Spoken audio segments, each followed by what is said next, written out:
ನಮಸ್ತೆ friends, welcome back to my channel. ಸಾಕಷ್ಟು ಜನ ಕಮೆಂಟ್ ಮಾಡಿ ತಿಳಿಸ್ತಾ ಇದ್ದೀರಾ, ಸರ್ ನಮಗಿನ್ನೂ ಯುವ ನಿಧಿ ಹಣ ಬರ್ತಾ ಇಲ್ಲ, ನಮಗಿನ್ನೂ ಗೃಹಲಕ್ಷ್ಮಿ 10ನೇ ಕಂತೆ ಕೂಡ ಇನ್ನೂ ಬಂದಿಲ್ಲ, 11ನೇ ಕಂತು ಯಾವಾಗ ಬರುತ್ತೆ, 11ನೇ ಕಂತು ಕೂಡ ಕೆಲವರು ಬಿಡುಗಡೆ ಆಗಿದೆ ಅಂತ ಹೇಳ್ತಾ ಇದ್ದಾರೆ. ನಿಜಾನಾ? ಇದೆಲ್ಲ ಮತ್ತೆ ಹೊಸ ಯೋಜನೆಗಳ ಬಗ್ಗೆನೂ ಕೂಡ ಈ ವಿಡಿಯೋದಲ್ಲಿ ಮಾಹಿತಿ ಇರುತ್ತೆ. ವಿಡಿಯೋನ ಪ್ರತಿಯೊಬ್ಬರು ನೋಡಿ, ಹಾಗೆ 11ನೇ ಕಂತಿನಲ್ಲಿ ಒಂದು ಹೊಸ ಅಪ್ಡೇಟ್ ಕೂಡ ಇದೆ, ತಿಳಿಸ್ಕೊಡುವಂಥ ಕೆಲಸ ಮಾಡ್ತೀನಿ. ಪ್ರತಿಯೊಬ್ಬರು ವಿಡಿಯೋನ ಮಿಸ್ ಮಾಡದೆ ತಪ್ಪದೇ ನೋಡಿ. ಬರ ಪರಿಹಾರದ ಬಗ್ಗೆನೂ ಕೂಡ ಡೀಟೇಲ್ಸನ್ನು ತಿಳಿಸ್ಕೊಡ್ತೀನಿ. ಖಂಡಿತವಾಗ್ಲೂ ಪ್ರತಿಯೊಬ್ಬರು ವಿಡಿಯೋಕ್ಕೊಂದು ಲೈಕ್ ಕೊಡುವ ಮೂಲಕ ಸಪೋರ್ಟ್ ಮಾಡಿ. ಹೊಸದಾಗಿ ಚಾನಲ್ ನೋಡ್ತಿದ್ದೀರಂದರೆ ಸಬ್ಸ್ಕ್ರೈಬ್ ಮಾಡೋದು ಮರಿಬೇಡಿ, ಓಕೆನಾ? ಈಗ ಆಲ್ರೆಡಿ ಬರ ಪರಿಹಾರದ ಹಣ ಕೂಡ ಬಿಡುಗಡೆ ಆಗಿದೆ ಅಂತೀರಿ, ಸರ್ ನಮ್ಮ ಖಾತೆಗೆ ಮಾತ್ರ ಬಂದಿಲ್ಲ. ಕೆಲವೊಬ್ಬೊಬ್ಬರ ಖಾತೆಗೆ ಬರ ಪರಿಹಾರದ ಹಣ ಬಿಡುಗಡೆ ಆದರೂ ಸಹ ಅವ್ರ ಕೈಗೆ ಸಿಗ್ತಾ ಇಲ್ಲ. ಈ ಥರ ಆಗಿದೆ. ಏನಾಗಿದೆ ಗೊತ್ತಾ? ಬರ ಪರಿಹಾರದ ಹಣ ಕೆಲವರಿಗೆ ಬಿಡುಗಡೆ ಆದರೂ ಅವರು ಏನು ಬ್ಯಾಂಕ್ನಲ್ಲಿ ಬೆಳೆ ಸಾಲವನ್ನು ಮಾಡಿರ್ತಾರೆ ಅಥವಾ ಯಾವುದೇ ಒಂದು ಸಾಲವನ್ನು ಮಾಡಿರ್ತಾರೆ, ಆ ಸಾಲಕ್ಕೆ ಇದನ್ನು ಅಡ್ಜಸ್ಟ್ಮೆಂಟ್ ಮಾಡ್ಕೊತಾ ಇದ್ದಾರೆ. ರೈತರ ಕೈಗೆ ಸಿಗ್ತಾ ಇಲ್ಲ, ಓಕೆನಾ? ಅವರಿಗೆ ಯಾವ್ದಾರ ಒಂದು ಸಾಲ ಬಾಕಿ ಇತ್ತು ಅಂದರೆ ಆ ಒಂದು ಯಾವ್ದಾರ ಒಂದು ಸೇವಿಂಗ್ಸ್ ಅಕೌಂಟ್ ಅಂತ ಓಪನ್ ಮಾಡಿದಾಗ ಅದರ ಜೊತೆಗೆ ಒಂದು ಲೋನ್ ಅಕೌಂಟ್ ಅಂತಲೂ ಓಪನ್ ಮಾಡಿರ್ತಾರೆ ಬ್ಯಾಂಕ್ನವರು.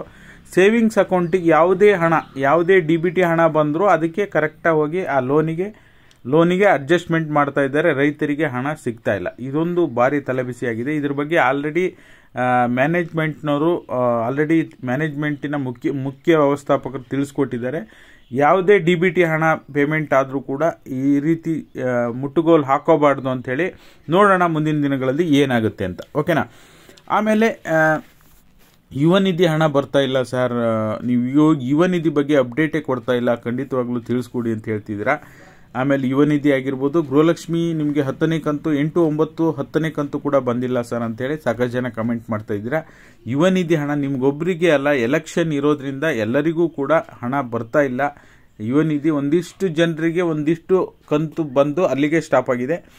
ಖಂಡಿತವಾಗ್ಲೂ ವೆಯ್ಟ್ ಮಾಡಿ. ಚುನಾವಣೆ ಫಲಿತಾಂಶದ ನಂತರ ಯುವ ನಿಧಿ ಹಣ ಕೂಡ ಬಿಡುಗಡೆ ಆಗುತ್ತೆ. 11ನೇ ಕಂತಿನ ಹಣ ಕೂಡ ಡೆಫಿನೆಟ್ಲಿ ಎಲೆಕ್ಷನ್ ನಂತರವೇ ಬಿಡುಗಡೆ ಆಗುತ್ತೆ. ಅಂದರೆ ಜೂನ್ 10ನೇ ತಾರೀಕು ನಂತರ ಪಕ್ಕಾ 11ನೇ ಕಂತಿನ ಹಣ ಬಿಡುಗಡೆ ಆಗುತ್ತೆ. ಅದರ ಜೊತೆಯಲ್ಲಿ ಯಾರ್ಯಾರಿಗೆ 8, 9, 10ನೇ ಕಂತಿನ ಹಣ ಬಂದಿಲ್ವೋ ಅವರಿಗೂ ಕೂಡ 11ನೇ ಕಂತಿನ ಹಣದ ಜೊತೆಗೆ ಬಿಡುಗಡೆಯನ್ನು ಮಾಡ್ತಾರೆ, ಓಕೆನಾ? ಏನು ಕೂಡ ವರಿ ಮಾಡುವಂಥ ಅಗತ್ಯ ಇಲ್ಲ. ಈಗ ಪ್ರತಿದಿನ ಒಂದು ಹೊಸ ಮಾಹಿತಿ ತಿಳಿಸ್ಕೊಡ್ತಾ ಇದ್ದೀನಿ. ಪುರುಷರು ಮತ್ತು ಮಹಿಳೆಯರು ಕೂಡ ಅರ್ಜಿಯನ್ನು ಸಲ್ಲಿಸಬಹುದು. ಪ್ರತಿ ತಿಂಗಳು 1200 ರೂಪಾಯಿ ಸರ್ಕಾರದಿಂದ ಉಚಿತವಾಗಿ ಸಿಗುತ್ತೆ. ಯಾರಿಗೆ ಸಿಗುತ್ತೆ, ಹೇಗೆ ಸಿಗುತ್ತೆ, ಅರ್ಹತಾ ಮಾನದಂಡಗಳೇನು, ಯೋಜನೆಯಲ್ಲಿ ಸಲ್ಲಿಸಬೇಕಾದ ದಾಖಲಾತಿಗಳೇನು, ಇವೆಲ್ಲದರ ಬಗ್ಗೆನೂ ಮಾಹಿತಿಯನ್ನು ಕೊಡ್ತೇನೆ, ಓಕೆನಾ? ಈಗ ಫಸ್ಟಿಗೆ ನಿಮ್ಗೆ ನೋಡೋದಾದರೆ ಬೇಕಾಗಿರ್ತಕ್ಕಂಥ ದಾಖಲಾತಿಗಳು ಹೇಳ್ಬಿಡ್ತೀನಿ. ಯಾವಾಗಲೂ ಕೂಡ ಇದೊಂದು ಮಿಸ್ ಆಗಿಬಿಡುತ್ತೆ. ಈ ಯೋಜನೆಗೆ ಬೇಕಾಗಿರ್ತಕ್ಕಂಥ ದಾಖಲಾತಿಗಳು: ವಯಸ್ಸಿನ ದೃಢೀಕರಣ ಪತ್ರ, ಆಮೇಲೆ ವಾಸಸ್ಥಳ ದೃಢೀಕರಣ ಪತ್ರ ಬೇಕು, ಬ್ಯಾಂಕ್ ಮತ್ತು ಅಂಚೆ ಖಾತೆ ವಿವರಗಳು, ಬ್ಯಾಂಕ್ ಡೀಟೇಲ್ಸ್ ಅಷ್ಟೇ, ಬ್ಯಾಂಕ್ ಪಾಸ್ಬುಕ್ ಕೊಟ್ಟರಾಗುತ್ತೆ, ಆಧಾರ್ ಕಾರ್ಡ್ ಬೇಕು, ರೇಷನ್ ಕಾರ್ಡ್ ಬೇಕು, ಓಕೆನಾ?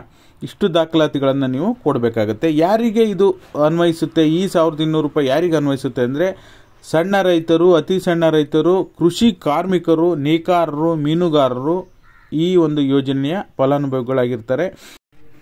ಪ್ರತಿ ತಿಂಗಳು ನೀವು ಉಚಿತವಾಗಿ 1200 ರೂಪಾಯಿ ಪಡಿಬೇಕು ಅಂದರೆ ನಿಮಗೆ ಕಡ್ಡಾಯವಾಗಿ 65 ವರ್ಷ ಅಥವಾ ಅದಕ್ಕಿಂತ ಮೇಲ್ಪಟ್ಟಿರ್ತಕ್ಕಂಥ ಹಿರಿಯ ಜೀವಿಗಳಿಗೆ ಆರ್ಥಿಕ ಧನ ಸಹಾಯ ಮಾಡುವ ನಿಟ್ಟಿನಲ್ಲಿ ಸರ್ಕಾರ ಸಂಧ್ಯಾ ಸುರಕ್ಷಾ ಯೋಜನೆಯನ್ನು ಜಾರಿಗೆ ತಂದಿದೆ. 2007ರಲ್ಲಿ ಸಂಧ್ಯಾ ಸುರಕ್ಷಾ ಯೋಜನೆಯನ್ನು ಜಾರಿಗೆ ತಂದಿದ್ದು. ಈ ಒಂದು ಕಂಡೀಷನ್ಗಳನ್ನು ಮತ್ತು ಈ ದಾಖಲೆಗಳನ್ನು ನೀವು ಹೊಂದಿದ್ರೆ ನಿಮ್ಮ ಹತ್ತಿರದ ಅಟಲ್ಜಿ ಜನಸ್ನೇಹಿ ಕೇಂದ್ರಕ್ಕೆ ಹೋಗಿ ಅರ್ಜಿಯನ್ನು ಸಲ್ಲಿಸ್ಬೋದು, ಓಕೆನಾ? ಇದ್ರ ಬಗ್ಗೆ ನಿಮ್ಗೆ ಏನೇ ಮಾಹಿತಿ ಬೇಕು ಅಂದರೆ ಕಮೆಂಟ್ ಮಾಡುವ ಮೂಲಕ ತಿಳಿಸಿ. ಈ ರೀತಿಯಾಗಿ ಯಾವುದಾದ್ರೂ ಒಂದು ಹೊಸ ಯೋಜನೆ ಬಗ್ಗೆ ಮಾಹಿತಿಗಳನ್ನು ನಿಮಗೆ ಕೊಡ್ತಾನೆ ಇರ್ತೀನಿ. ನಿಮ್ಮ ತಂದೆ ತಾಯಿ ವಯಸ್ಸಾದವರಿಗೆ ಆದಷ್ಟು ಬೇಗ ಮಾಡಿಸಿ. ನೀವು ಈ ಒಂದು ಕ್ರೈಟೀರಿಯಾವನ್ನು ಫಾಲೋ ಮಾಡ್ತೀರಾ ಅಂದರೆ ಖಂಡಿತವಾಗ್ಲೂ ಮಾಡಿಸಿ ಅಂತ ಹೇಳ್ತಾ ಈ ವಿಡಿಯೋನ ಇಲ್ಲಿಗೆ ಎಂಡ್ ಮಾಡ್ತಾ ಇದ್ದೀನಿ. ಪ್ರತಿಯೊಬ್ಬರು ವಿಡಿಯೋಕ್ಕೊಂದು ಲೈಕ್ ಕೊಡೋ ಮೂಲಕ ಸಪೋರ್ಟ್ ಮಾಡಿ. ಹೊಸದಾಗಿ ಚಾನಲ್ ನೋಡ್ತಿದ್ದೀರಾ ಅಂದರೆ ಸಬ್ಸ್ಕ್ರೈಬ್ ಮಾಡೋದು ಮರಿಬೇಡಿ. ನಿಮ್ಮ ಫ್ರೆಂಡ್ಸಿಗೂ ಕೂಡ ಶೇರ್ ಮಾಡಿ. ಟೆಲಿಗ್ರಾಮ್ ಮತ್ತು ವಾಟ್ಸಪ್ ಗ್ರೂಪಿಗೆ ಜಾಯ್ನ್ ಆಗಿ. Thank you guys, thank you so much for watching.